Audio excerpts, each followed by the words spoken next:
This morning, what we want to do is, first of all, for those who were with us yesterday, welcome to the second day. We have a busy day ahead of us, a great day ahead of us, recognizing award winners. We got more presentations. And so thank you all for coming yesterday. And for those who are joining us new today, and we have a few more people that will be coming in, welcome, bienvenidos. What I want to do this morning is, I thought it'd be a great idea. For those who weren't here yesterday, my name is Patrick Valdez, the chair of AAHHE this year. I guess they gave me a slide. And the way that the AAHHE structure works is we have a board chair every year that serves for 1 year, and then we have a chair elect in that process. And I'll go over that a little bit. But one of the things that I wanted to do was give our attendees and our members. And if you're not a member, but you're attending our conference and you like what you see, and you think you're going to come back, we want you to come back, we would encourage you to go to our website and become a member. And if you are at an institution that is not a member, we would encourage you to encourage your institution to hold one of our institutional memberships. And hopefully what I share with you today, if you're not a member, will inspire you to join us. So when I was in any type of leadership role I've ever been in, I've never wanted to make the assumption that people knew anything about what we were trying to do or the initiatives. And the idea was always, let's make sure that we are communicating, because a lot of times we think that, we're so involved with our work, we think that everybody knows what we're doing. And a lot of times most people don't. And so I wanted to this morning spend a little time just kind of recapping what AAHHE is, what AAHHE has done the last 18 years and what we've done this past year, and kind of a direction of where we're going. And so if you'll bear with me this morning, hopefully you'll in the next 15 minutes, you'll be a lot more knowledgeable about our association. As a recap from what we discussed yesterday, our vision and statement and who we are as an organization is everything. When the board meets at our annual meetings, when we have our retreats, this past week, we met to have a first phase of a strategic planning process that would take place through the rest of this year. What our compass is our vision. What is it that we aspire to be, and what it is that we aspire to serve in terms of Latinx community that we represent. Tied to that, of course, is like any other organization with our vision is our mission.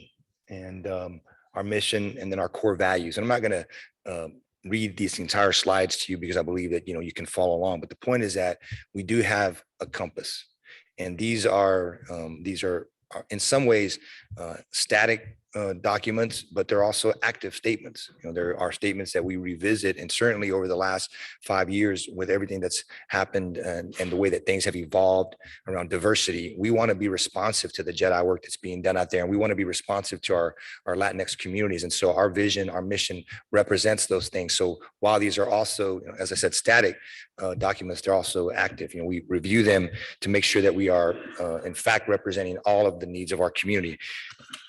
It's tough to be one thing to all, but we certainly can be mindful of how to go about doing that work. This year we added, for the first time ever, if you were attending our conference, you had to read our harassment, our discrimination and harassment statement. And we thought that this was a good idea to ensure that people that were attending our conference understood what we were all about and the things that we valued. And so I appreciate all of you being agreeable to that. And there's certainly no reason I wouldn't believe that you would be if you wanted to attend our conference. But it's something that we wanted to do, just another measure, so that we would make sure that people understood where we were coming from and the space that we wanted to hold here. Of course, yesterday I went through a list of sponsors. I do want to recognize those sponsors again. I'll show a slide here in a minute that talks a little bit about where we were at with sponsorship and where we're currently at, and hopefully where we want to go with it. But our sponsors are everything. We couldn't do this without them. And certainly our most, they're all important, but we have longstanding partnerships with a few. We have ETS. They'll be coming up here front and center and getting a lot of praise for the work that they do, and deservedly so. They've been long time partners. And I'll talk a little bit more about a program that they helped us support this year, expanding that partnership that we have with them. Sage Publication sponsors the Journal of Hispanics in Higher Education. Many of you may have submitted, you've been publishing that. We do that in partnership with them. We have the Hispanic Outlook for those who subscribe. Incidentally, if you don't subscribe to the Hispanic Outlook, I would encourage you to do that. If you I don't work for the Hispanic Outlook, but they're one of our partners. But I found this out recently. If you just subscribe to the digital copy of online, it's only $1 a month. So for $12, you can have access to all the issues that they publish and all the articles. And the reason I'm saying that is because many of our members will submit or monthly publications to the journal, and it usually focuses on an area of higher education specific to the Latinx community. So it's a way for us to not only promote the good work that AAHHE is doing, the good scholarship that some of our members are doing, but it's also a way for us to make sure that other people understand the challenges that we continue to face in access to all disciplines in higher ed in general. So again, encourage you to look at the Outlook. And again, it's a partnership that we've had for a while. We also have a partnership with the University of Utah.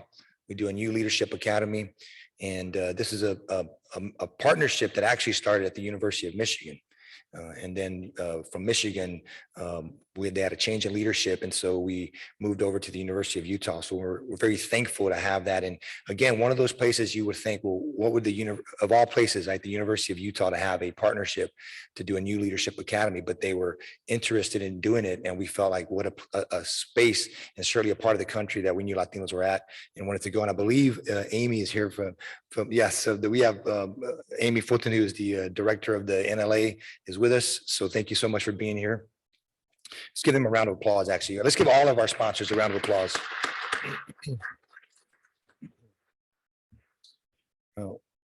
This year, we also had our Diamante sponsors. These are our highest level sponsors. I won't read through all their names again, but I definitely, again, want to, for those who are coming and joining us today, we have the Diamante is our highest level.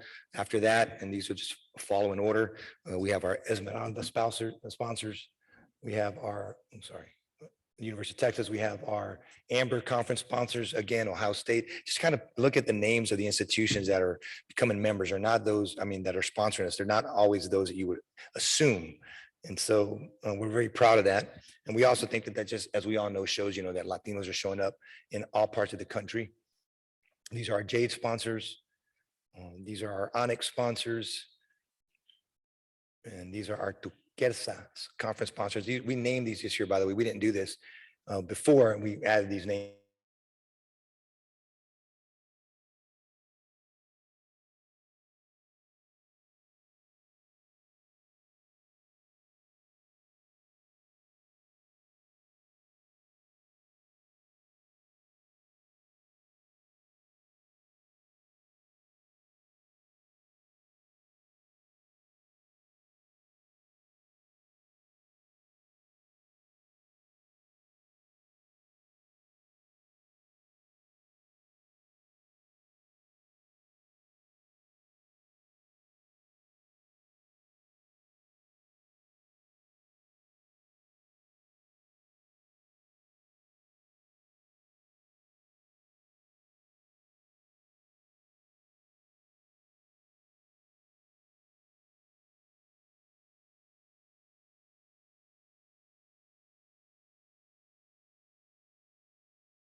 Latinx in STEM. We have a graduate student fellows program that's been in existence since 2007. Again, I won't read you out the details. We have a faculty fellows program, and then again, our executive leadership program. Now, I purposely skipped over the undergraduate fellows program because that is our newest fellows program, and that's one that we started this year. So we brought in yesterday as one of our pre-conference institutes. See here, go back here. One of our pre-conference institutes was bringing in our undergraduate fellows, and they were able to get information about GRE prep, information about what it is, what you need to do to start preparing to apply to graduate schools. And so this is our way. If you look at this is a continuum of pathway programs to increase the number of Latinx in the professoriate and in higher education. So there's a very intentional map that we have here at all stages to increase that pipeline. We've recently started talking about maybe going into the 2-year fellowship program to further continue that pipeline. So we're intentional about these graduate fellows program. As you can tell, they've supported a lot of students and faculty over the course of our existence. These are some of the excellence that we celebrate on our conference. We showcase our Tomás Rivera lecture, which we've done right after I speak this morning. Again, our medical STEM lecture, our annual awards program. The annual awards program, which we do at noon, is important because if you think about celebrating our communities, and we do this with so many of our own colleagues and certainly in the board, I say I was honored to be part of this board, in part because many of the people that attend our conference, you look around, are amazing, amazing scholars, as well as we're colleagues and we're friends, and we forget sometimes how important the work is that we're doing. And so I think that we take that for granted at times. And so today we try to every year recognize the individuals that have done outstanding work and honor them so that they know that they're being celebrated for the work that they've done and for the commitments and often the sacrifices and the barriers that they'd have to overcome. So we do that at our awards lunch program. And then we do it through also our Book of the Year award, which again will be presented at the luncheon today. This is the ways that we continue to add to the scholarship and Latinx leadership and in scholarship in general. We have the Community College Institute, the Outstanding Dissertation Competition, which we would do again this morning. We also have our commissioned scholarly treatises. On occasion, we'll commission a paper, and that's usually for publication. And so these are, again, some of the institutes that we did, the first two that we did as a pre-conference. We would encourage you next year, if you're interested in coming back, to look at our pre-conference institutes. And if you're interested, to sign up for those. Again, these are our fellows program that we have here and new partnerships that we continue to create. And this is really an AMC Source. I want to highlight AMC Source on this slide. AMC Source is a management company that we've been working with for the last several years. I've introduced their staff yesterday. They are a company that has actually helped us tighten up our infrastructure, provide some guardrails, some guidelines to being an association that moved, for lack of a better term, from somewhat of a small 501, a mom and pop type shop, into a more structured format. And doing that allows us to have more of a growth mindset. And again, I talked about the University of Utah. And what do we want to do beyond? We want to continue our partnerships. We want to continue to encourage working with Hispanic Outlook. We want to continue expanding our relationships with ETS, member participation, working with our membership committee. Part of our strategic plan is figuring out, what is the return on investment? How do we reach out to new members so that they understand the role that we play, but also how you benefit, how your institutions benefit. Again, our greatest advocates for that will be you, our members, and those who attend our conferences. And then I'll talk quickly about our board. Our board of directors meets a couple of times a year, quarterly, and then we have a retreat that we usually hold in the summer. And this year we started a strategic planning process. So we met yesterday, or actually the day before. So many of these board members have been here since Monday. And many of our board members, in fact, if you're a board member, could you please stand for a minute? All the board members that are in the room, just so people can see who you are. Thank you so much.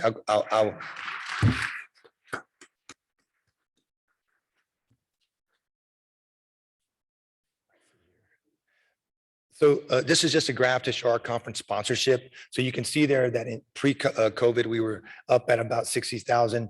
This year, that went down some. This year, we're back up. And this doesn't include all of our sponsorship. These are done, these others are annually. We're like in third quarter. So we believe our sponsorships that will still come in will be above. And that's exciting. That's exciting news for us as a board. And hopefully as a membership, you feel the same way.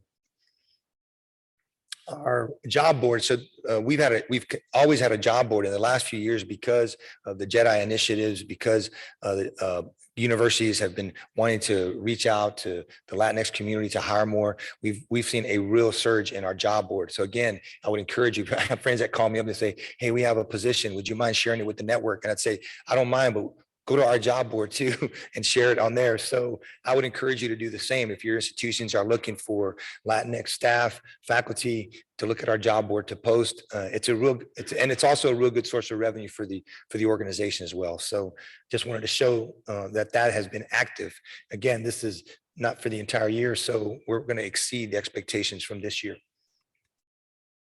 And this is just an overview of the org structure of AAHHE. Again, I didn't want to take for granted that people understood how the association is ran or how we run it. And so we have a governance structure. The board members that you see here, yearly we have a board chair. We have a chair-elect. In fact, Asada Santiago is our chair-elect. Asada, would you mind stand for a second so people can see you? This is Asada Santiago.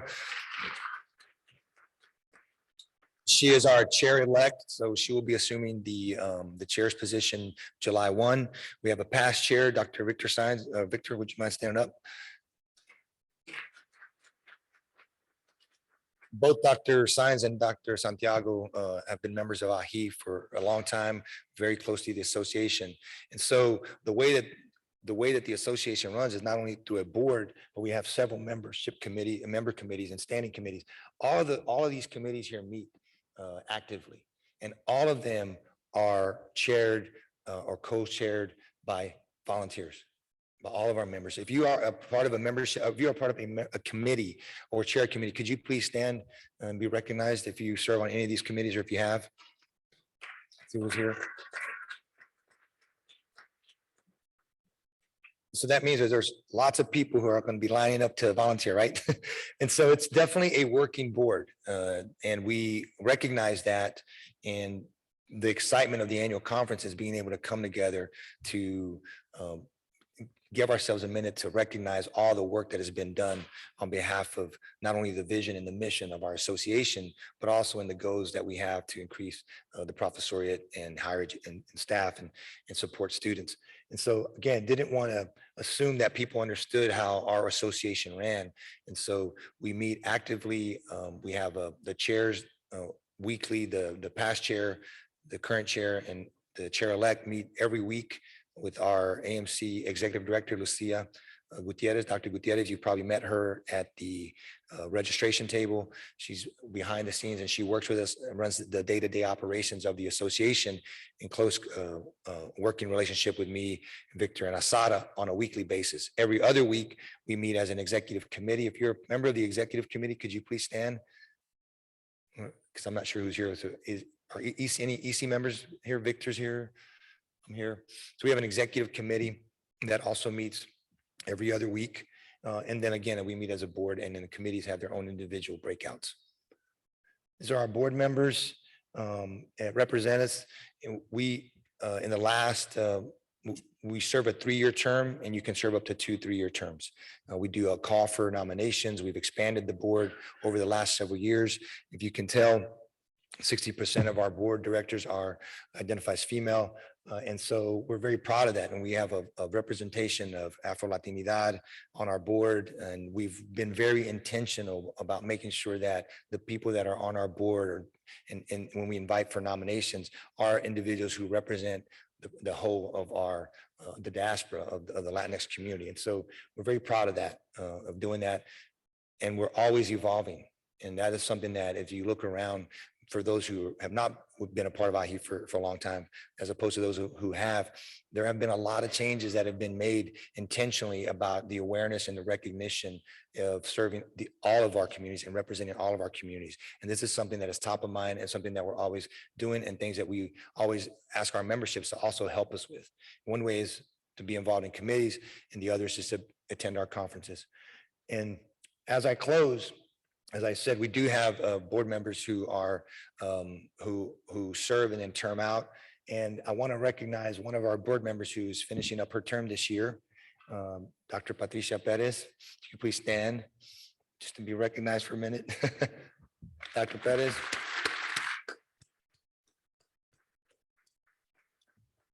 Dr. Perez has been on our board for now 6 years, and not only has she done that, but she's run our fellows, many of our fellows programs, faculty fellows programs, and been involved with our graduate fellows program, just been involved in so many things. And we're so indebted to you for the labor, for the care that you gave the association. We're gonna miss seeing you, but thank you again so much for being with us and for all the work that you've done. Muchas gracias. She's from the state of California, for all you Californians. All right. And with that, I want to say thank you for giving me a minute this morning to kind of give you an overview, a 10,000-foot view in many ways of the association. I do have a few more speaking engagements, but I won't preside over too many more things as board members will start to get more involved. And again, for those who have joined us, it's been a real honor for me. I'll stay on as board chair for about another 3 months before we officially pass the gavel. But this will be the last time and the only time really that we present to the membership. And so it's been a real honor for me to serve the board, to serve you. And we still got some work to do, but thank you so much for being here. And with that, I'm going to move into our next session. And I want to invite Dr. Victor Saenz to come up to the podium. Thank you so much.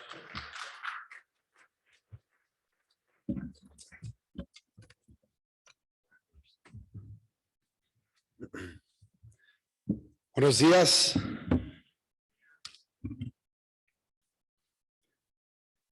Thank you very much, Chair Valdez, for your leadership over the last year. This work is indeed a labor of love for all of us. Many of us who have been affiliated or somehow associated and nurtured by this organization, by this community, can recount tales that extend back decades in a few of our cases, me and you, Patrick, in particular.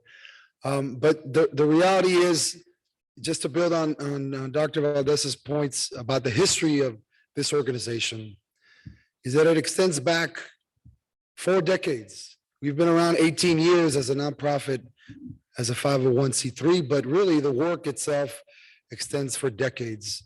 The Hispanic Caucus of the American Higher Education Association started its work back in 1980 or so.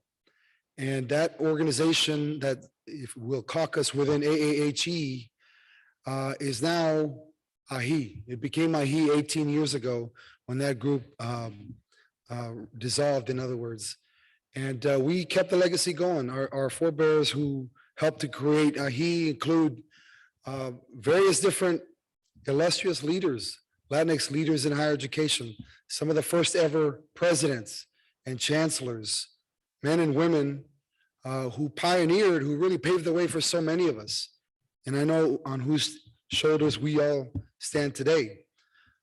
We are really, really fortunate to be able to carry that legacy forward. And in fact, it is our responsibility to do so.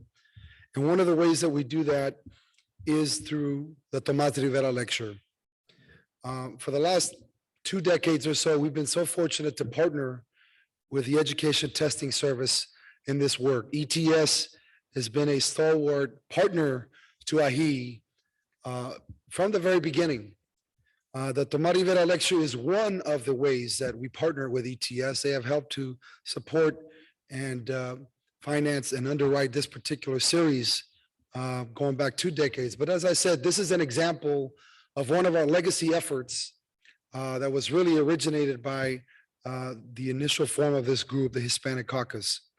So for 39 years, he has selected a distinguished scholar or national leader to present the Tomás Rivera Lecture in honor of the late Tomás Rivera, professor, scholar, activist, fellow Tejano, former president of the University of California, Riverside. Now we call those chancellors, but back then it was a president. Tomás Rivera was the first. Many of you in the audience perhaps have been the first as well. But in the case of Tomás Rivera, he was the first Latinx chancellor of the University of California. If I may add a point of personal privilege, one of our longtime members, Juan Muñoz, is now the second ever Latinx chancellor within the University of California system.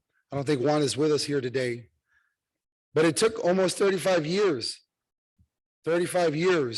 of a gap between Chancellor Rivera and Chancellor Muñoz's tenure. That's too long. I think we can all agree that's too long. We have to do better.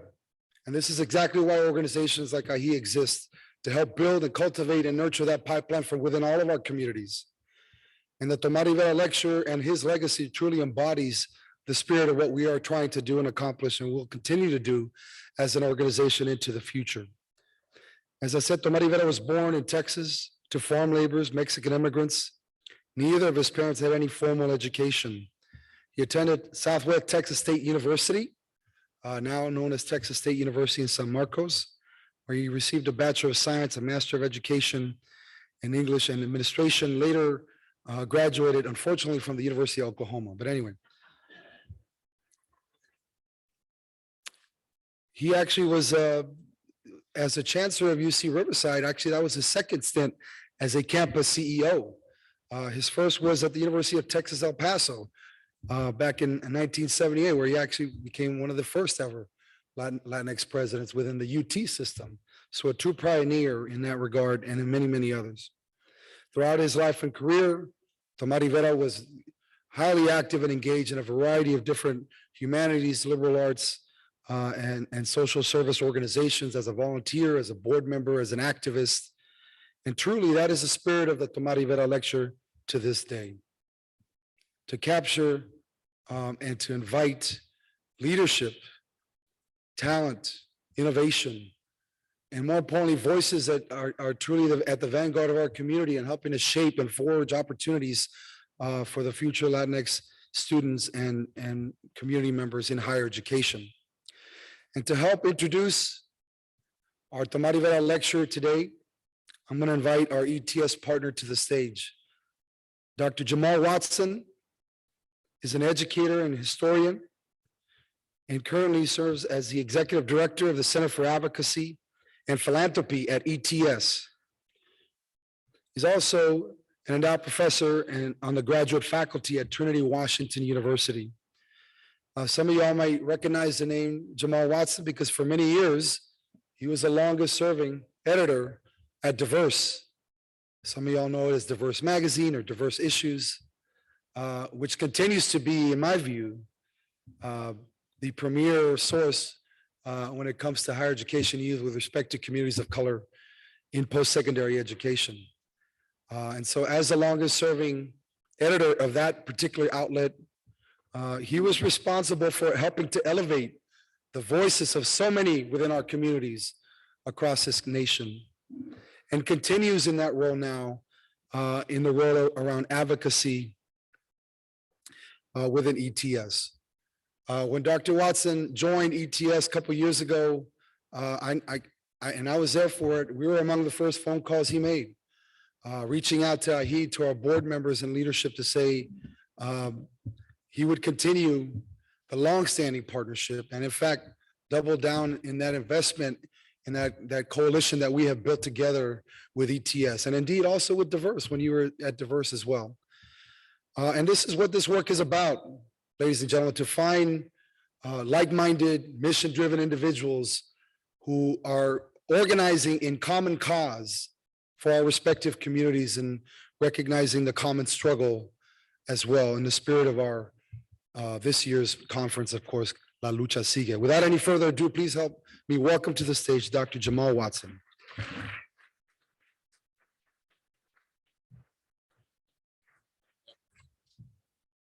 Good morning. You all can do better than that. Good morning. All right. So the Tomás Rivera Lecture is really one of my favorite events each year. And I was fortunate last year to introduce Professor Norma Cantu. We all remember that outstanding lecture that she gave, a pioneering litigator and professor. And I'm equally pleased today to introduce another educational giant, Dr. Daisy Gonzales. I just met Daisy just a little while ago, but of course, for the first time, but I have followed her career across the years, and aren't we all so very proud of the work that she has done. I should say first that ETS continues to be a proud sponsor of AAHHE. We believe in the life-changing power of learning, and we're driven by a vision of what's possible when all people can improve their lives through education. And it's why our uncompromising commitment to equity and fairness is behind everything we do. And equity is certainly at the heart of the work of Dr. Gonzales. She currently serves as the Chancellor of the California Community Colleges, 116 community college system, serving over 1.8 million students. Born into an immigrant family in Southern California and raised as a Former foster youth, she was among the first in her family to attend college.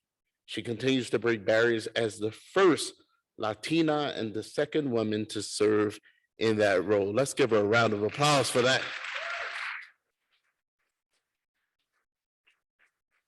She is a champion of California Assembly Bill 705, a state law which calls for community colleges to end student placement assessments and provide students direct access to transfer level English and math with necessary supports.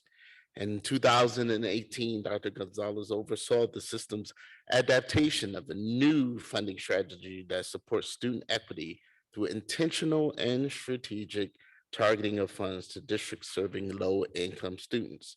As Deputy Chancellor, she led the system's diversity, equity, and inclusion and accessibility work, leading the Board of Governors to incorporate diversity, equity, and inclusion and accessibility competencies and criteria into performance evaluations and tenure review for all employees in 2021.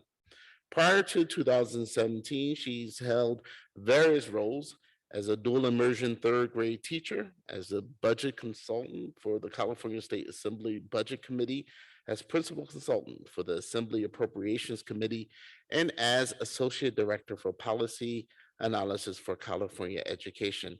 She is a proud community college alum of Los Angeles Valley College. She graduated from Mills College with a bachelor's degree in public policy and earned a master's degree and doctorate in sociology from UC Santa Barbara. She is a former Aspen Institute Presidential Fellows and serves on numerous boards. And so it gives me great pleasure and delight to introduce our Tomás Rivera lecturer for today, Dr. Daisy Gonzales. Let's give her a round of applause.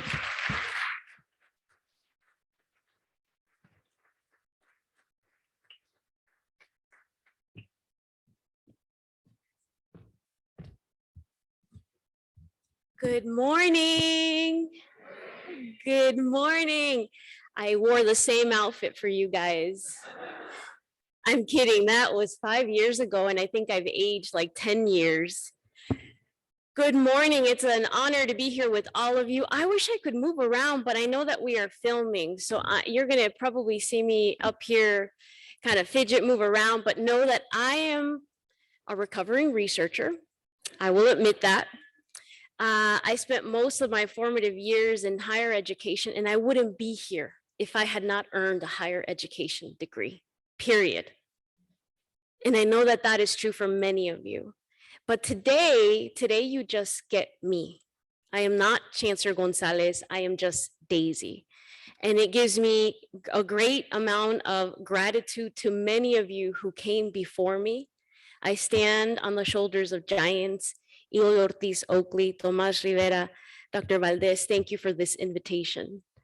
I also today want to dedicate my remarks to an incredible mentor who was the first principal, the first Latina principal in Oakland Unified. She was a mentor of mine at Mills College, and she passed away in December. But I also show up today with the dreams of 1.8 million students. The dreams of 1.8 million students. And today I'm here to talk to you about what it takes to design for student completion. I represent a system, 116 colleges. And this morning I woke up and I asked my team, run me the numbers in the system, because last fall we served 47% Latinos, Hispanics. What are the new numbers? This morning, 49.8%. So when I say I am designing for completion, I am designing for the success and completion of Latinos in the United States. That is what I am doing. I know that we have all faced a lot of loss this year, but for me, it's been a moment of reflection, of transformation. So today you're gonna hear me talk about transformation. You're gonna hear me talk about the incredible work of our colleges, but more importantly, the journey that I have been on from growing up in foster care to becoming a K-12 teacher to entering policy because I was so mad at the world, at what was happening to my students, to becoming a state fiscal expert, and then ending up as a leader of the largest system of public higher education in this country at the age of 34. So this lecture is old, this lecture series is older than I am. But I can tell you confidently today, after 5 years of trying to transform a system, the status quo is still our enemy. The status quo is still our enemy. And I will focus today on 3 lessons and invite you to join me as a part of being what I call radical student-centered leaders. And I will end with a checklist, because when I was writing my dissertation, I read a book called The Checklist Manifesto, and that is seriously why I survived graduate school. It helped me create a checklist to transform California's policymaking process. I have seen many speakers begin their presentations and not tell people who they are. You've heard my bio from Dr. Watson, but what I haven't shared here is this is one of 3 photos that I have of my childhood. I grew up in an immigrant household. My mother had a 2nd grade education. My father never went to school, and they migrated to this country. And I learned grit. I learned that an education will transform your life. And I learned that from them, even though they never had an opportunity to do that. But I was 2 years old when I entered the foster care system. And by 17, I emancipated, which means I was an adult well before I was 17. But at 17, I ended up homeless. I learned that anyone could be a leader. And I learned that Latinos are leaders from the day that they are born. From choosing to come to this country and dreaming that there could be a better life, to working multiple jobs just so that their children could have a better life. But I would have never dreamed to be here in front of you in Nevada, partly because it used to be a no-fly state for the state of California, but mainly because I learned about AAHHE many, many years ago. It feels like a lifetime ago, when I was the first Latina in my doctoral program. And before that, there had not been many other Latinos in that program, but I was one of 7. And I remember thinking, do Latinos get PhDs? It turns out they do. And you all prove that every single day. But we need more. You know my bio. You know that I have a master's degree, a PhD, a BA in public policy. Those have all been a part of my journey to transform the world, or what I thought was the world at the age of 17. But the other thing that you don't know about me is that as I have sought to find new knowledge to help me transform the issues that I see in this world, my journey has always been about bringing people together. From social justice advocate to then becoming a researcher to what I now call myself a public sociologist. The journey has been clear for me. It is not about a single institution. It is not about a single system. It is about what I believed many years ago. So here I'm Dr. Daisy Gonzales. Here I'm just Daisy. And this is what I want you to remember about me. I am a systems thinker. I am a fiscal expert in the state of California. I am a researcher. I am a student-centered social justice advocate. And at the end of the day, I will always be an optimist. That is who I am. I am a public sociologist. I was an English learner until the age of 4, until the 4th grade. And for me, if you look at my bio, I became a 3rd grade dual immersion teacher. Why? Because 3rd grade was critical for me. I was an English learner until I met that one 3rd grade teacher, Miss Plasencia, by the way, another Latina, who changed my life.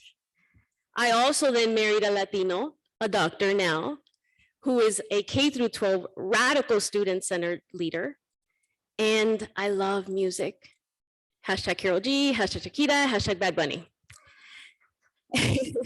I'm 37, remember? But my why has been clear from day one. I remember living in a group home, And the adults would always say two things to us. Number one, your future looks like this. You have three options. You're going to end up dead, pregnant, or in prison by the age of 17.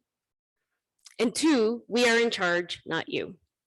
So as you can imagine, young me did not accept that. There was a time when I lived in a group home and our staff wouldn't change our bed sheets. And that was the first time that I learned how to organize people. It was also the first time that I learned how to be a leader. I organized all of us after many of the other foster youth were getting sick. They were getting rashes from not having clean sheets. And I remember we all huddled and we said, well, what do we do about it? They're in charge, remember? And I said, don't worry about it. We'll figure it out. I had observed long enough to understand that if we didn't go to school, the staff would get in trouble. So the next morning, I organized us all. We took off the bed sheets. We put them outside of our doors. And I said, no one get ready for school. No one. We are not going to school. The staff immediately came to each of our doors and said, you have to get ready for school. Get in the van. And all of the foster youth said no. Then they said, fine, which one of you is in charge? And I happened to be 11 and they all pointed at me and said, she is. And they asked, what is it going to take for you guys to get to school? And I said, wash our sheets. And they said, fine, get ready for school. And then I said, wash our sheets. And they picked up all the sheets and I looked at all the other foster youth and I said, get ready, we're going to school. My why has been clear from day one. I'm not here because I grew up dreaming about becoming chancellor. My why is to transform California's public institutions to systematically serve Californians with dignity and respect. Why? Because my life has been interacted and dissected by institutions that are disconnected, from schools to courts to social justice programs that are supposed to help foster youth that are then funded by entire departments and counties that are disconnected. I know that the world can be a better place. And in order to do that, we need to bring people together. So my journey has not been about falling in love with words, has not been about falling in love with titles or institutions. I have fallen in love with transformational change, which is why I have titled my work, Designing for Student Completion, because this is the system that I get to lead today. Our time together will be clear. I'm going to focus on 3 different lessons that I have learned as a part of this journey. And then I'm going to end with your checklist. It'll be your invitation to join me as a part of the journey that I'm now on. There we go. Lesson number 1. The first lesson I learned in entering even K through 12 work, I landed in Fairfield, California. Does anyone know where that is? Damn, seriously? Okay, it makes sense. It's kind of the middle of nowhere. It's a very rural community, although not so much today. But the first lesson that I learned as I seek to become a 3rd grade dual immersion teacher right out of college was that to move beyond identifying gaps, you must nurture partnerships and coalitions centered in shared values and impact. Even as a teacher back then, observing that my students had no shoes, no clothes, and that they were hungry was not good enough to mobilize an entire campus or even an entire school district. I learned that early on. It was extremely difficult work. But what I did to surround my students with the ecosystem that could actually help them succeed was create the coalitions. I ended up creating organizations like the Sacramento Latina Leadership Network, the Santa Barbara Latina Leadership Network. Now I'm starting the San Diego Latina Leadership Network. Why? Because we don't accomplish this on our own. I also then realized that in order to empower Latinas, we needed to understand politics. So I joined things like the Santa Barbara Women's Political Committee. I learned how to run political machines, how to elect elected officials. These were my early days. I bring that journey into the work that I get to do today. And what I can tell you is that trying to mobilize the largest system of public higher education and in the middle of a pandemic and a forthcoming economic decline and recession. I know these are words we don't want to think about and talk about, but it requires bringing people together. And what I have learned is that people get stuck. They want to look at more data, give us more data. Please disaggregate the data. But here's what it takes. To mobilize an entire set of people, you have to understand their motivations. So what are the shared values that you have? And what is the shared impact that you can make together? Not every coalition will be the right coalition. Let me say that. There is a moment in time for every coalition. And here's what I have learned. So let me take you through that journey in California, because this is my story of transformational change over the last 5 years. We always started the journey with understanding who we are. On a broader context, it doesn't matter what stakeholder group I'm talking to. Everyone wants to start with, what is our impact? Well, we are the largest system of public higher education. We represent the dreams of 1.8 million students. We are a decentralized system, meaning the Chancellor's office is not in charge of the colleges. We advocate, we set priorities, we set guidance, and yes, sometimes we have carrots and sticks. But at the end of the day, the partnership, the impact is what brings people together. For me, I can tell you that the biggest impact is that we are the front door to higher education in the state of California. And many of your community colleges operate the same way in your states. But in ours, in California, we serve the most diverse student population. You see 69% here, given the new numbers, it's actually 71% this morning. But 51% of our students end up at a CSU. Those are our four-year partners, our public institutions in California. Our UC system, 29% of our students end up there. These numbers are not good enough for me, and they're usually never good enough for any of the stakeholders that I work with. But that's never good enough. We then get asked for more data.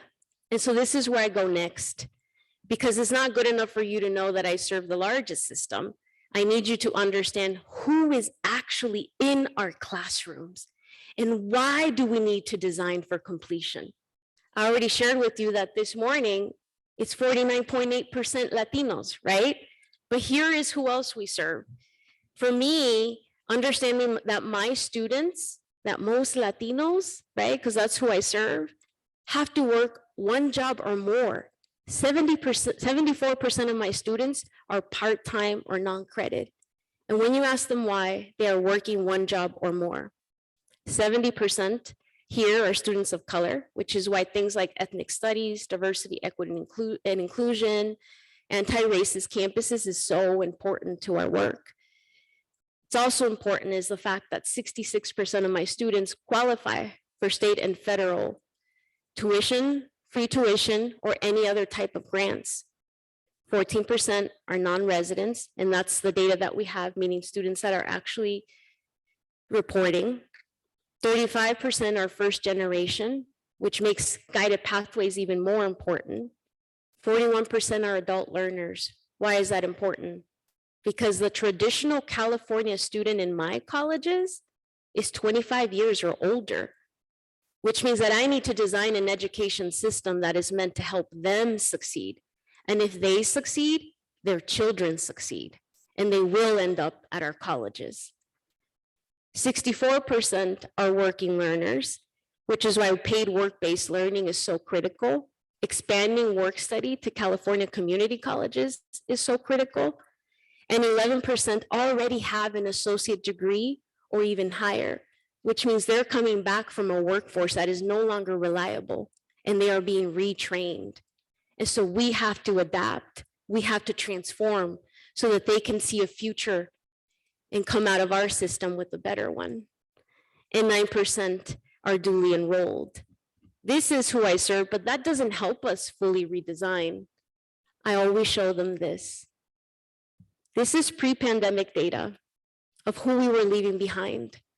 And in 2017, we needed a clear impetus for urgent action, a moral imperative. And this was it. In any committee, when I said, I need you to redesign and transform education, I don't need to reform anymore.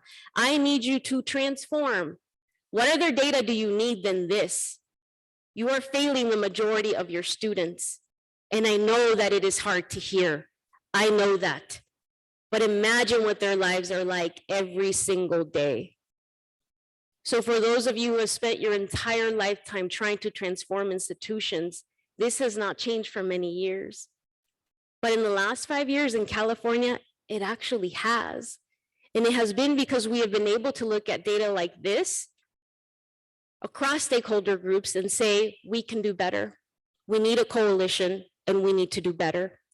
And the next question becomes, we need a vision. But before we get to our vision, I often get asked, fine, but what about all the other systems that impact our students? And why are outcomes still declining? I acknowledge this. And so I hope that you're seeing the recovering researcher in me, because I take people through this journey, right? Yes, this is the external society that impacts the lives of our students and their families. Poverty, othering, underemployment, lack of belonging, so on and so on. It doesn't mean we do nothing. In fact, what it shows us is that, yes, we cannot protect our students, but we can take action to empower them. And we empower them by creating a system that actually helps them complete and succeed, and transform other systems and institutions that target them or disadvantage them in society.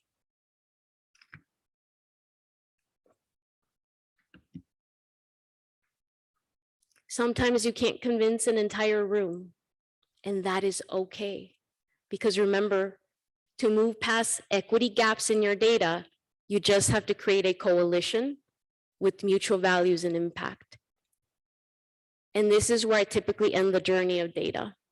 If I cannot convince you with data, statewide data, national data, I end with a student story. Sometimes I start with one. It depends who my audience is. But in 2017, we set really bold goals and everyone thought that we were crazy, literally. But in 2017, our students were the boldest leaders that anyone could find in this system. They were vocal about the fact that students never completed, that those that did were graduating with excess units, whether we meant to design a system that did that or not, and that there were serious gaps in student demographics and in regions, and that they were tired of traveling from district to district to find the right class that could actually help them complete. But this is actually a quote from 2020. In the middle of the pandemic, we were in the middle of implementing the boldest reform in California. And you all know what happened in the middle of a pandemic, and I'm not just talking about a health and global crisis. But our students rallied together and they actually published an anti-racism, a student plan of action. And this is a quote from them. I want to read it to you because it's very relevant to where I think you are headed together as an organization and where we are headed as a country. More resolutions of commitment to students of color will not make a difference. What is needed is action that can affect results. As students, we want change. And understand it starts with education in our classrooms, with our teachers and our administrators. These were their united voices in the middle of a pandemic as they struggled to gain access to education, as they struggled with homelessness, as they struggled with even connectivity when all of our colleges had closed down and they were only offering online education. What you don't know is that 61% of my students had food and housing insecurity in 2020, and 20% of them were homeless. That is who we were serving. So the fact that they could rally together and say, we need anti-racist institutions, get your life together, adults, was monumental. But here is why. We had started the journey in 2018 when our board adopted the Vision for Success. That is what we called it. We had 7 commitments and 6 goals. And everyone thinks that the goals are the most important piece, not for a sociologist. For a sociologist, is actually the commitments. That is your culture. What are you trying to become? Your goals are meant to change. Hopefully they are bold enough that you are not reaching them in 3 to 5 years, because otherwise you're not dreaming big enough. But the commitments were clear. We had asked all of our leaders, including ourselves, to become student-centered leaders, to focus on the end goal, that's completion, that is what we mean by success, to design with the student experience in mind, meaning, yes, we understand federal and state laws, but that is not student-centered at times, and so we need you to redesign. We asked our college leaders to set high expectations with high support, meaning if we were specifically going to end remedial education in our state, then our students needed the supports. I will tell you boldly that that came from my private college experience. I was analyzing that bill, happy in my legislative cubicle, when AB 705 was in my desk. And I remember thinking, well, I went to a private college, and when I failed their math and English exam, they just gave me tutoring and co-requisites, and I had a lab. What do you mean that's not the norm? So we said, we need you to set high expectations with high supports. We need you to foster the use of data and evidence, meaning, yes, for those of you who question whether every student can succeed, yes, data and evidence are important. And we need you to own your student performance, just as we were doing at the statewide level, to create thoughtful innovation and take action. That was the most important part. Take action. And when it feels like you're not making a difference, you have to remember our last commitment, which is to lead cross-system partnerships. And that's why in our goals, you see goals that impact other systems, employers, our transfer partners, as we think about our students. So we had a clear set of data, evidence that showed us that we needed to transform. We then had a vision, but I have to tell you, the allies didn't always take action with urgency. And we were still stuck in what felt like a little hamster wheel. I had a hamster named Cookie. I felt like Cookie. And I quickly realized this lesson. And I share it with you because my goal is that as you are thinking about maybe what's next in your career or how to use your data, how to use your expertise and your research, you are then thinking about this. It led me to lesson number 2 in trying to transform this system. To design for student completion, our actions, our collective actions, must lead to the cultural transformation of entire systems. We had activated entire communities, social justice warriors, nonprofits, the research community. Everyone wanted to write about AB 705, a student-centered funding formula, an online college. And they all went into their little corners to criticize the work, but it didn't lead to action. It led to more questions rather than answers, and certainly not action. And I learned that lesson in year number 2. I learned that we did not have a common language, and our system was getting separated. It was becoming disconnected, exactly the opposite of what we were attempting to do here. We didn't have a common language. We didn't have a framework to implement. And our momentum points that needed to be changing were not heading in the right direction.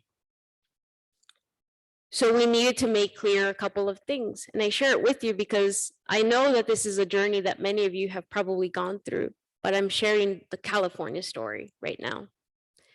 We needed to make clear that we were not reforming a system. This was not about a silver bullet. Remedial education wasn't going to change those numbers alone. That was reform, changing a single thing. We needed to connect everything that we were doing because we were seeking a more dramatic change, an entire transformation from the inside out. And that took time. But here's just one example. In the middle of this transformation, let me tell you how I ended up getting the job, actually. I was analyzing AB 705, happy in my desk, when I get a text message that says, "Hi, I've heard a lot about you. Would you like to get coffee?" And I did what any woman would do. And I said, "Hi, who is this and how did you get my number?" And the response was from the prior chancellor. "My name is Chancellor Eloy Ortiz Oakley. I just became the first person of color to lead California's community colleges. Do you have time tomorrow?" And I immediately texted my now husband and I said, "Do you think this is real? Is this a joke? How should I reply?" And he said, "Send an email and just say, write me an email at this email address. I might have time." We still didn't know. By then I had now Googled who Eloy Ortiz Oakley was. And so I knew it was semi not a joke, but maybe it was. It turns out it wasn't. And I went to coffee. And he had this bold vision of what he wanted to do. At the time, we didn't have goals or commitments. We had a napkin. And he said, "I hear that you understand transformational change, that you understand the federal and state levers to make it happen. If I want to increase student outcomes by 20% every year, if I want to eliminate remedial education, if I want to incentivize serving low-income students, what would I have to do?" And on a napkin that we still have, we wrote out a new funding formula, creating an online college, fully online, ending remedial education, launching 2 types of pilots, competency-based education, credit for prior learning, so that we can scale change. At the end of that meeting, he said, "Would you like to work for me? And how long do you think this is going to take?" And I said, "No, thank you. I don't know you. I also think that if you're going to do this, you should do it all in the same year." And then I said, "Good luck." And he said, No. We took another hour, we redesigned, and he said, "What will it take for you to come work for me?" And I said, "I want to meet your team. I want to know what type of talent you have. I want to meet 4 women that have worked for you because I am no one's secretary. And if we're going to do this, we're going to do it in the same year because we have an outgoing governor. So it has to be now." And that's exactly what we did. So fast forward, year 2, I've now learned the lesson, right? To design for student completion, our actions must lead to transformational change, changing an entire system, meaning you can transform over time, but ultimately you are telling people everything will change. And so you're scaling transformation, you're scaling transformational change. And here is one of the places where we got stuck. Our colleges were saying, "We want to close equity gaps, Dr. Gonzales, we want to close equity gaps." And I was like, "That's great, that's step 1. Now I need you to address structural racism, because that's the real problem. That's the reason why you don't have faculty of color, why you don't have tenured faculty of color, why you can't retain faculty of color."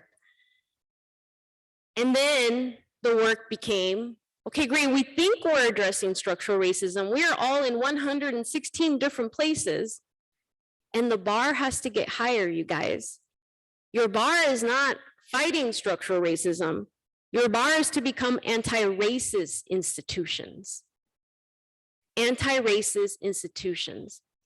I can't tell you the amount of hate mail we got, by the way. I'm laughing now, but it wasn't funny back then.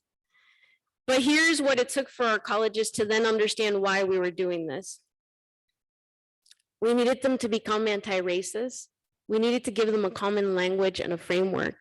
And so in California, we started to implement guided pathways. It was actually introduced in 2016, but in 2017 and 2018, we secured state funding for 5 years so that the transformation could be sustainable. We then launched Guided Pathways Coordinator. So on the furthest side, that side, that would be like my furthest left. You see our why, our North Star. Those are always our students. I showed you our goals to transform student outcomes, decrease units to completion, increase workforce, all of those. You see the goals right next to our students, but our colleges and our college leaders wanted to know how are we getting there?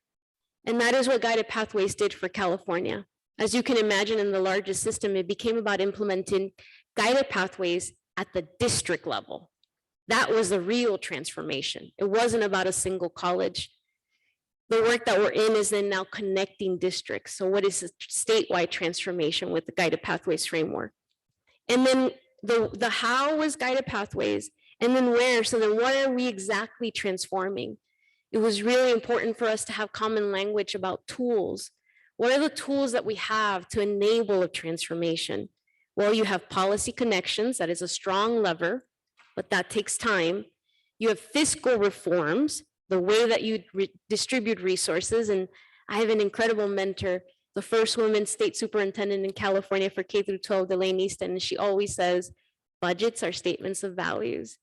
So that fiscal lever, that fiscal reform became really critical as a tool. And the last one was program alignment and supports. And here's what I want to share about that. We have built education systems, entire systems, to carve out what are meant to be sort of outliers, right? If you make it through and you happen to survive, we have created MESA for you, or Puente, or EOPS, or Next Up. These are all what we call categorical programs in the state of California for small populations. And what we were telling our colleges was continue to implement those, because that is what the state and federal government implements. But there will come a time when this entire system will need to look like the programs that you lead. That is our end goal. We will not be happy with a siloed tiny program. Everything that we do, why? Because remember, I serve 49% Latinos, and not all of them can get into those tiny categorical programs. At the end of the day, we were able to pull this off because we did it all in 1 year, but the hardest part is actually implementation. In a state like ours, 116 colleges, 73 districts, every single one of our districts has locally elected boards. Locally elected boards. These are politicians that serve as trustees in the state of California. And here's what we were asking of our leaders. We began to then target our trustees and set a threshold, an expectation. If you want to be a trustee in the state of California, this is what we are looking for. And we were asking the same of all of our faculty and our staff. We used to be a system of compliance. I need you to transform to be catalyst for transformational change. We used to be process focused. I need you to be success focused. We used to treat equity as a project. I now need you to lead equity and institutionalize it, operationalize it, bring it to scale. And we used to be an institution-centered system. I need you to be student-centered. And the most important part was that I needed to help them understand that they all had a role, every single one of them. And here's the beautiful thing that then happened. Year after year since we started this implementation, we have met our statewide goals. We have increased the number of students earning credentials by at least 20% every single year. So in the last 4 years, we keep increasing. This is the latest data. Not only that, when it comes to transfer, a really important indicator of our success, we've also seen increases. This is something that we thought would never be possible, by the way, because we don't control our four-year partners.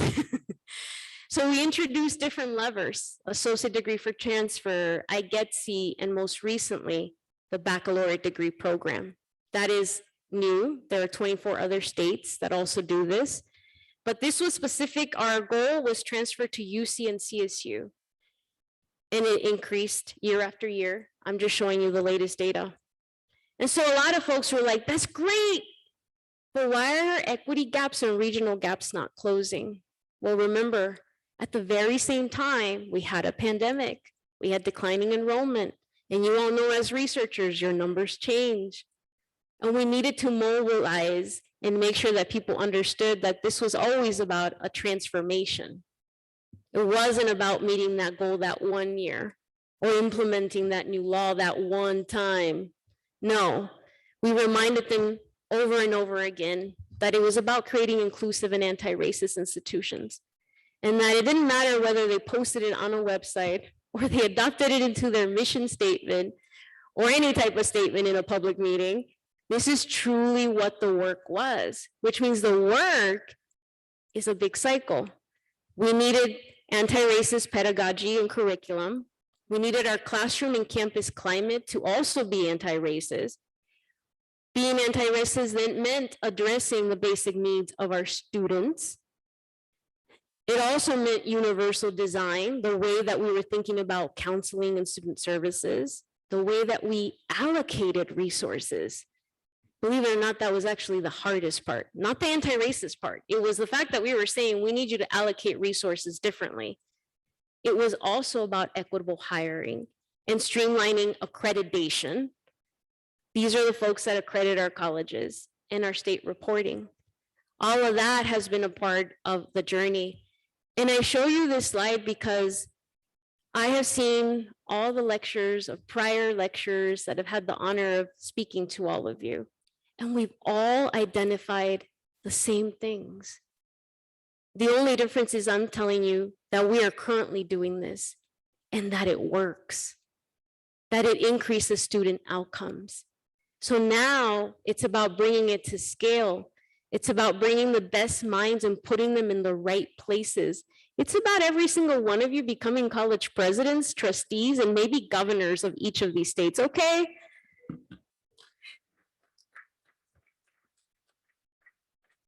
But it brings me to my last lesson. Here we are today. We asked our colleges to be anti-racist in the middle of a pandemic, of a racial reckoning. And lesson number 3 came crashing. Remember, I started off by telling you we've all had a lot of loss, but I also hope that you reflected.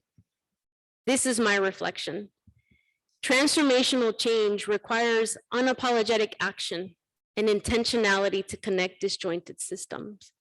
Believe it or not, it just brought me back to childhood, literally. But here's where we landed last year in the middle of a pandemic when our students were telling us clearly, we are homeless, we are hungry. We cannot continue our education. We are already working 2 to 3 jobs, supporting our parents. This is not about childcare. It's just dependent care, loved ones. And I know that you understand that as Latinos, because we never turn our backs on family. And we needed a new framework. Remember, common language, common framework, common milestones. So we launched our social determinants of educational success framework. And we needed to understand our new landscape. Our data had changed. Our students had changed. Their lives had changed. And for some of them, they were already living under crisis. But now it was about shifting the burden from students to institutions and connecting the dots. From financial stability to support networks, this is very important for our first generation college students, to our physical and mental well-being.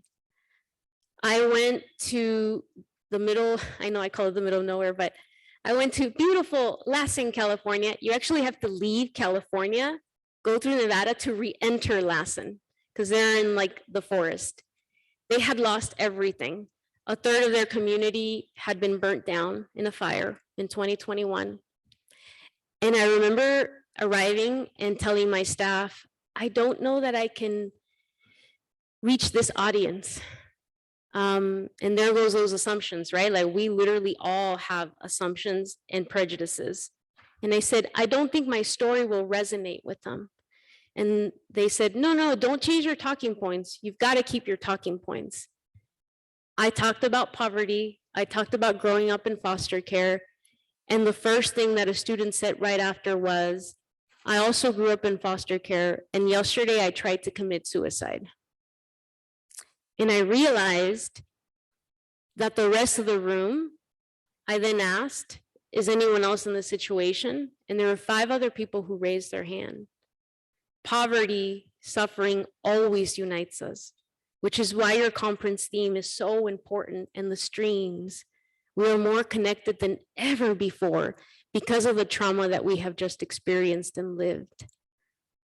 And our colleges needed to understand that in order to help the next generation of community college students to succeed, we needed an entire new way of thinking about how we were going to be student-centered. So we started to innovate and think about how we were going to connect student supports. And that meant we needed to go and have the fight with accreditation, which led us to then implement a social justice requirement standard. I serve in ACCJC, they accredit 115 of our colleges. That commission now has a social justice standard because of this work. And this is the framework that we use. We then had the fight for financial aid reform in the state of California. That was really important work for us. In California, we still have inequitable financial aid structures. Here's what I mean by that. I'm going to give you a moment to read it. In California, student financial aid is not evenly distributed across systems.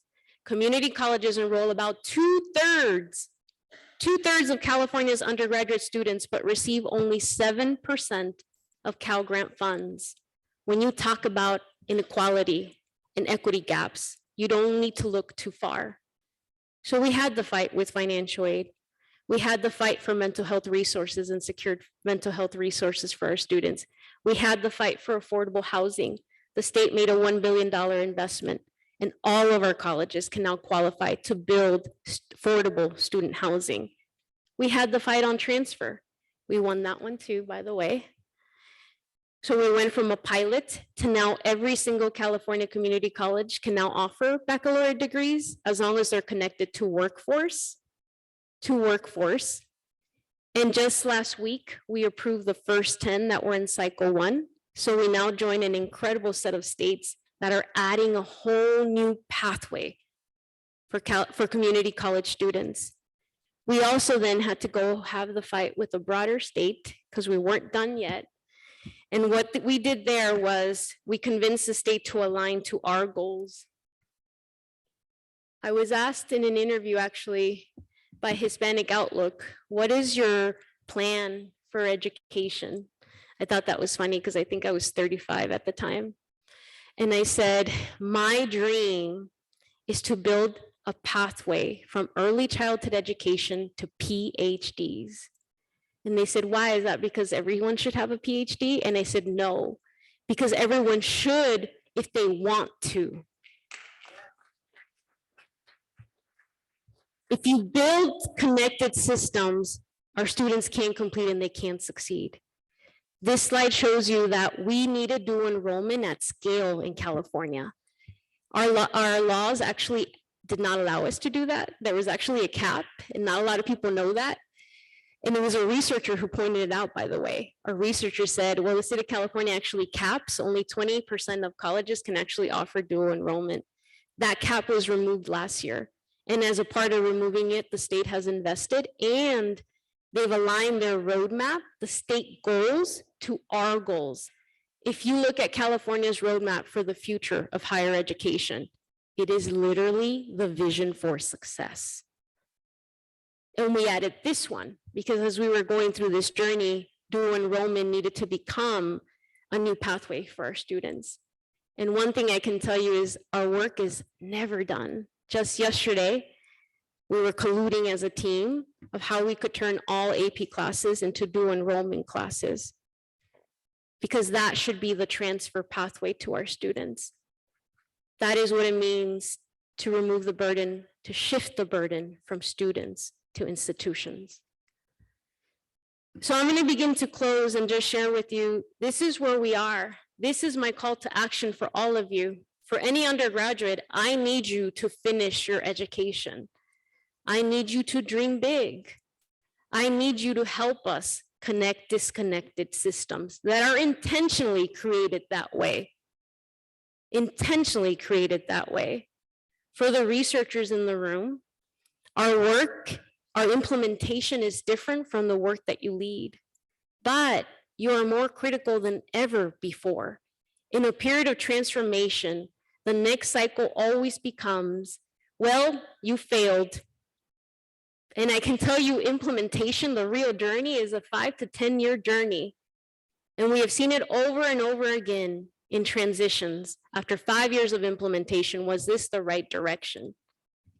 And it is. And so we need proof. And so I need you to become those beacons of hope by elevating the student voice, by interrogating systems, by dissecting outdated laws, and believing that this work is possible and helping us find new ways to make it possible. For our colleges, our students are asking us very clearly in the middle of a pandemic to continue this work.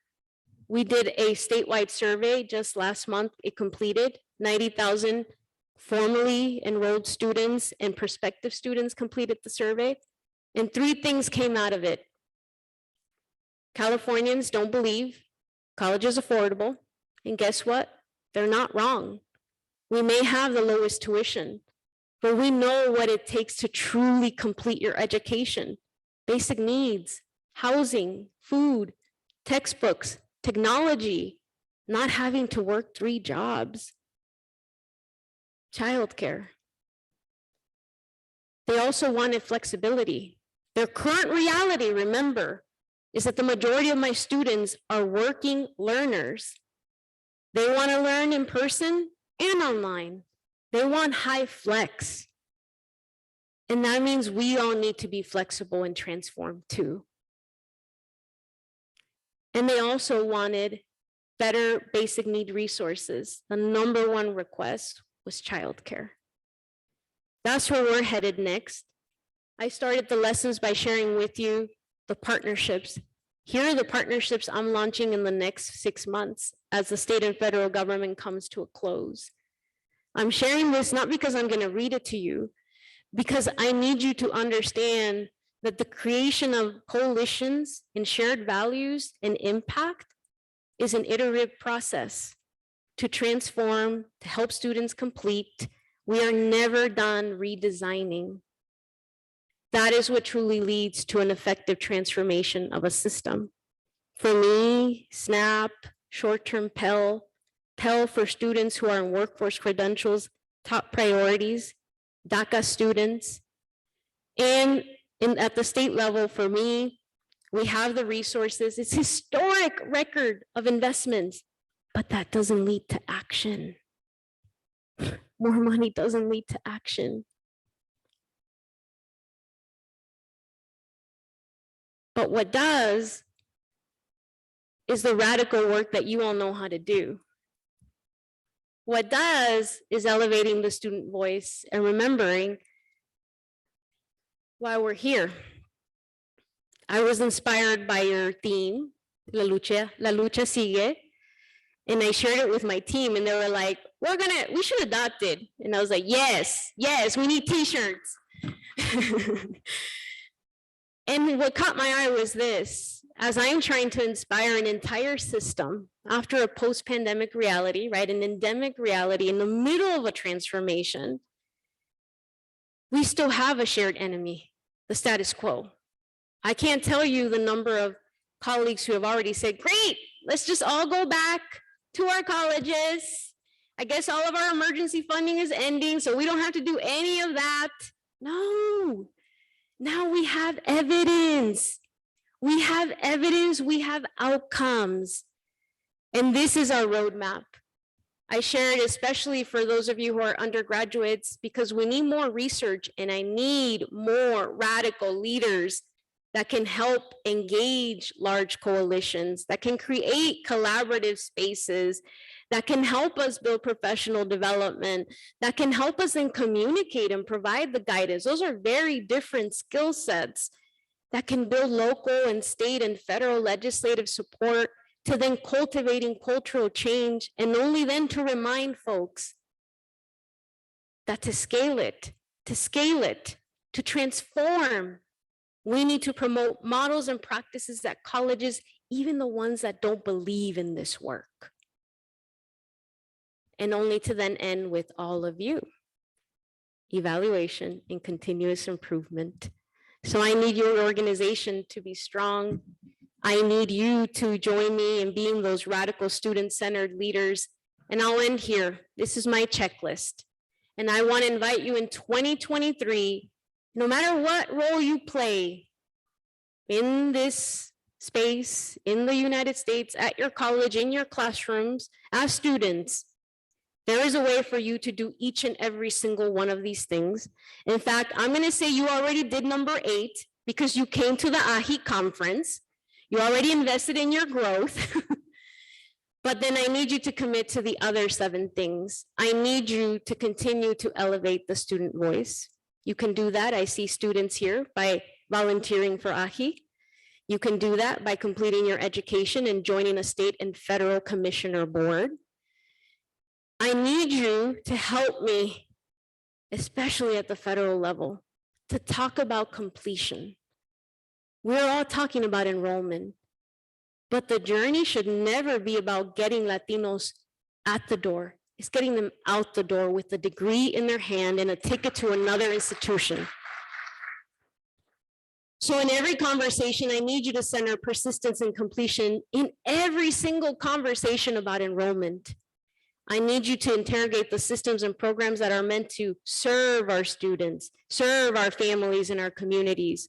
For me right now, that's work-based learning. I believe there should be universal paid work-based learning, even if you're not in a workforce program.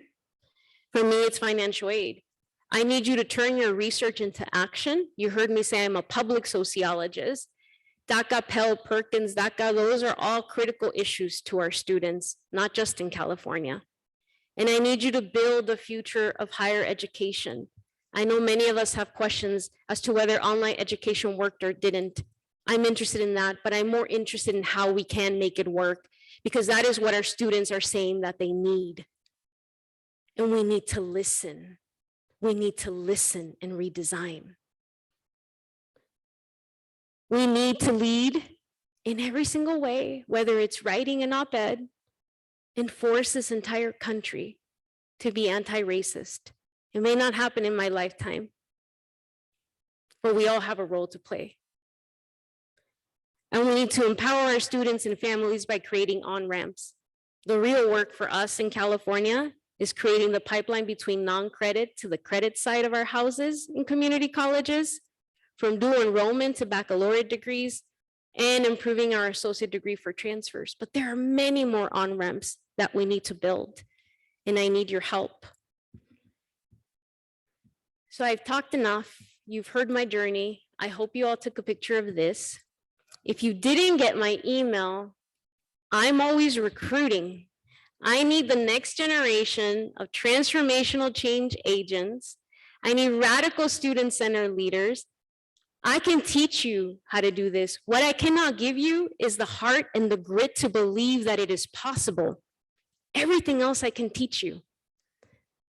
So if you believe you are someone like that, whether you're in California or not, because we need to transform every institution in this country, reach out. This is a photo from last week. We just elected our next chancellor for our system, a dear friend of mine.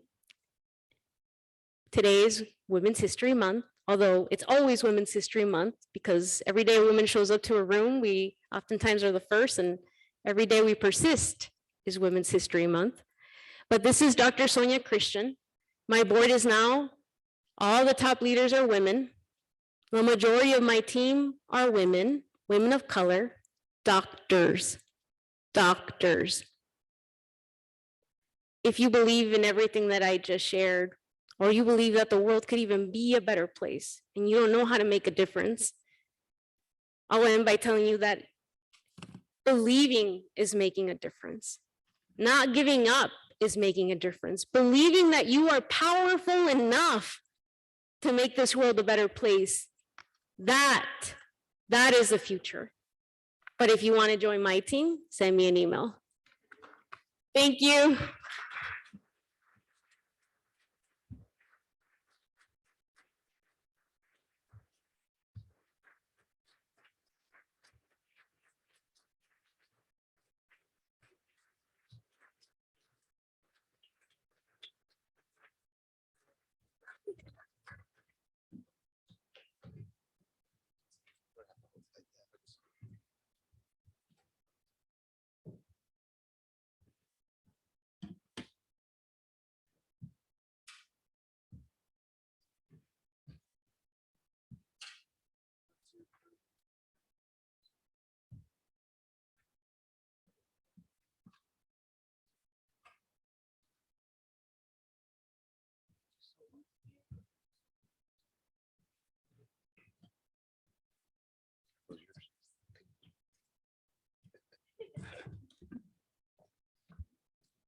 Thank you so much for those very powerful words, Dr. Gonzalez. Another round of applause, por favor.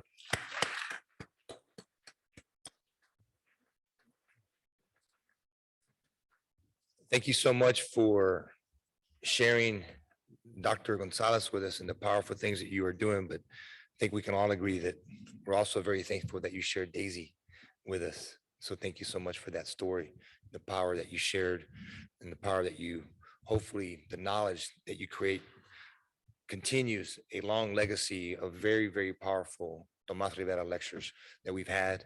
You now join that group quite formidably. And thank you so much. Hopefully to the rest of us in here, not only do we gain a bunch of knowledge, but typically when I hear these kind of things, they also reinvigorate us. La lucha sí sigue, and we must continue to fight it every day. So thank you so much for being such a great example. And please take her up on her offer to go and work for her, because we do need those change agents and those transformers. So again, thank you so much. With that in mind, I'd also like to recognize a couple of other individuals that have walked in since we were here, or at least I know one for sure who's with us. And it's the commissioner from the state of Massachusetts, Dr. Noe Ortega. Saw you come in.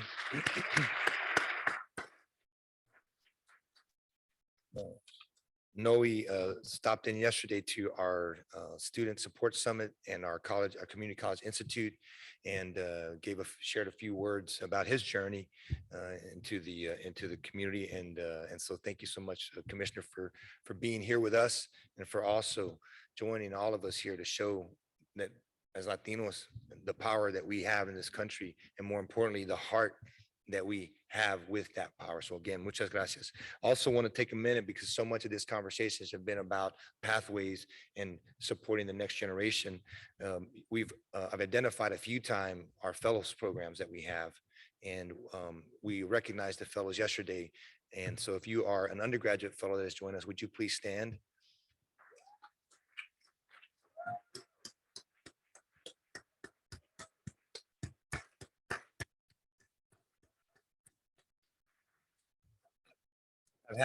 Thank you so much. I've had an opportunity to speak to some of them. Let me tell you, the future is very, very bright in our community. So we got to keep fighting so that we continue those pathways.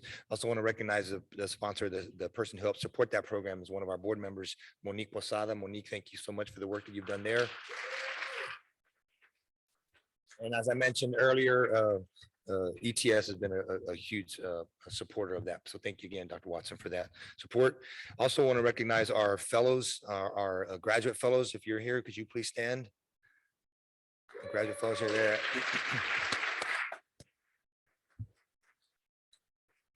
And I want to also recognize the two chairs that have put a lot of time and energy into making sure that that program is not only structured but implemented throughout the year. And we have is it Marilu? Where's Marilu Rodriguez? Is Marilu with us this morning? Is she out? Is Marilu? And if not, and the Dominga Sanchez. These are two of our grad students who actually co-chair. So thank you so much. And then our faculty fellows. Are our faculty fellows with us this morning? Any fellows? There.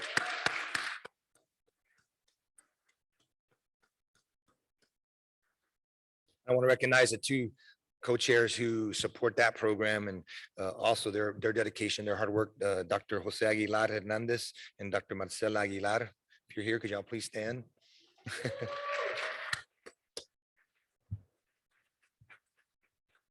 I think Victor said it when he, so I won't repeat too much of it, but these are all labors of love. And so thank you so much for all the efforts that y'all give us, to all the volunteers in these fellowship programs, for really elucidating this pathway.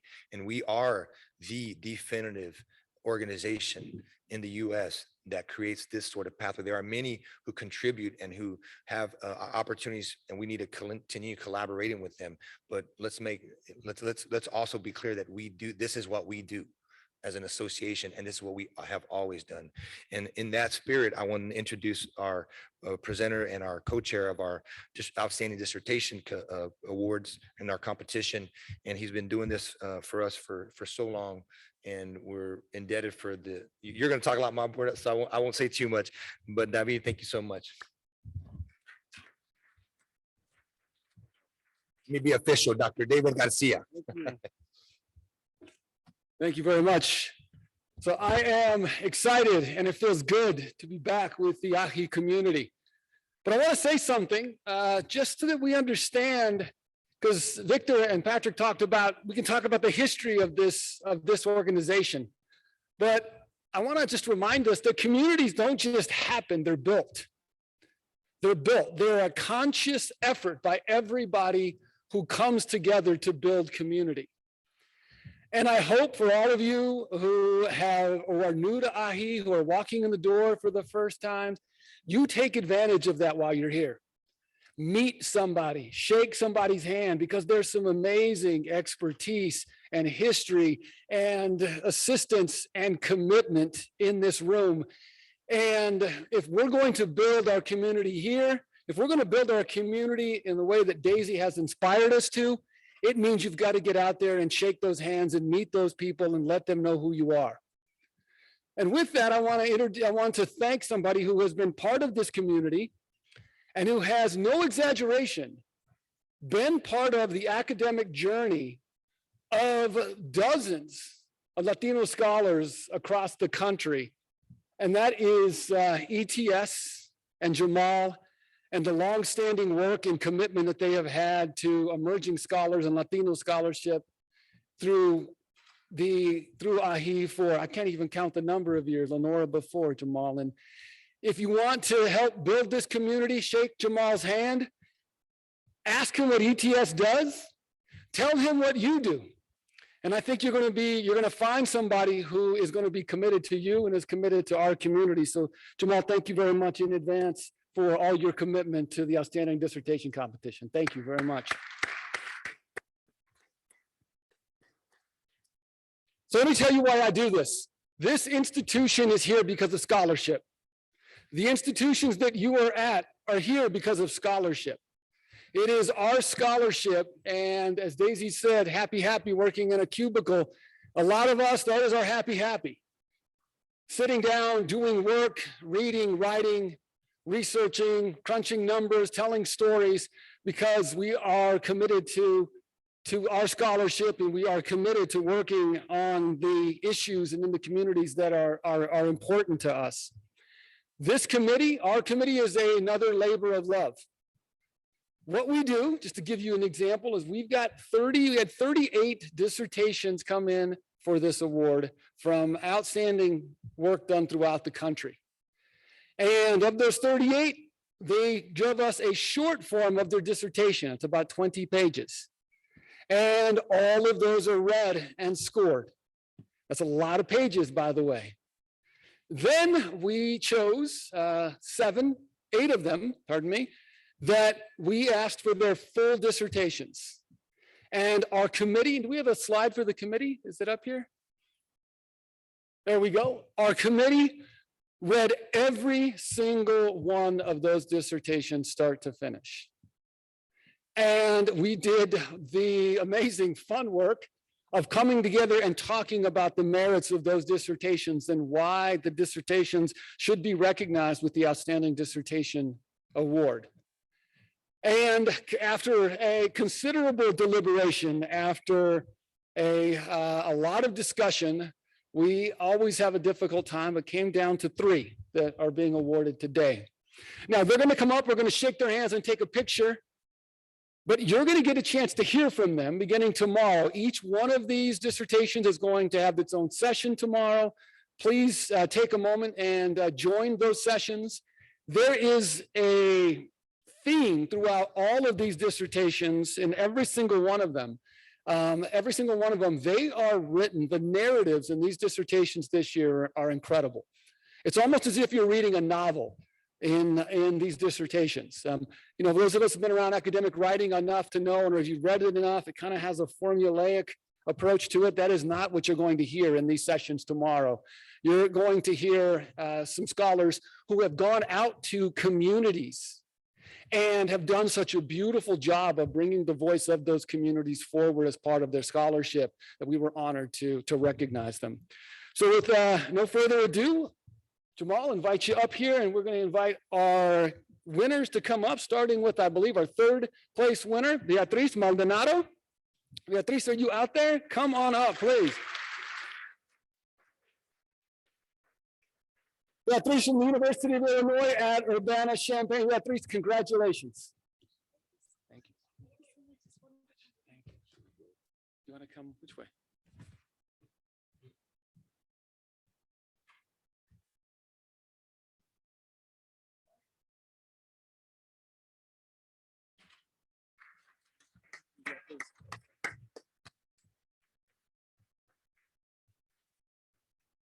Our second place winner, Roberto Orozco. Are you here? Are you out there? All right.